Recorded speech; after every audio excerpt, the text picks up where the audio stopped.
Mrs. Angelica Yulo humarap na sa media kasama si Attorney Raymond Fortun upang tapusin na ang hidwaan sa kanilang pamilya at humingi ng tawad sa kanyang anak na si Carlos Yulo.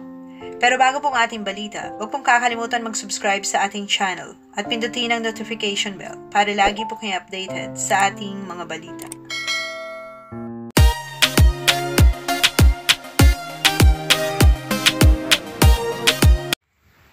Ngayong araw, Miyerkules, August 7, ay umiiyak na humarap si Angelica Yulo, ang ina ng Olympic gold medalist na si Carlos Yulo, sa isang press conference upang tapusin na ang hidwaan na namamagitan sa kanilang mag-ina.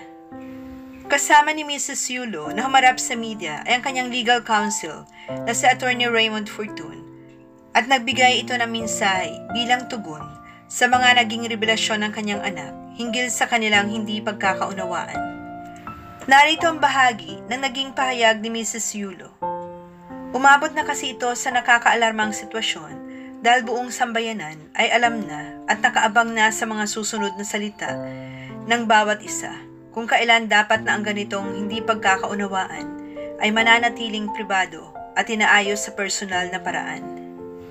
Dagdag pa nito, wala siyang ibang hangad kundi ang kabutihan ng anak at inamin niya na may pagkakamali rin siya bilang nanay. Hindi ako perpektong ina at alam ng Diyos na hindi ka rin perpektong anak at walang perpektong pamilya. Walang hangad ang isang ina kundi ang kabubuti ng kanyang anak at sa bawat miyembro ng pamilya. Pagpapatuloy nito, maunawaan mo na ang intensyon ko ay malinis. Ako ay isang ina na nasaktan dahil ang mabait na anak na pinalaki ko ng maayos at mabuting tao ay hindi na nakikinig sa mga paggabay ng magulang. Kung mali man ang naging pagpuna ko sa mga ginawa mo, ay humihingi ako ng patawad dahil nanay lang ako na nag-aalala. Matanda ka na at kaya mo nang magdesisyon para sa sarili mo. Bukas ang ating tahanan. May pera ka man o wala, bukas ang pintuan kung nanaisin mong bumalik sa amin. Hindi na pwedeng bawiin ang nasabi. Ang amin lang, handa na ako at ang papa mo na mag-usap tayo na bukas ang loob anumang oras na handa ka pag-uwi mo upang maayos ito. Gayunpaman, humihingi ako ng patawad sa iyo at sa sambayanan sa mga nasabi ko sa interview.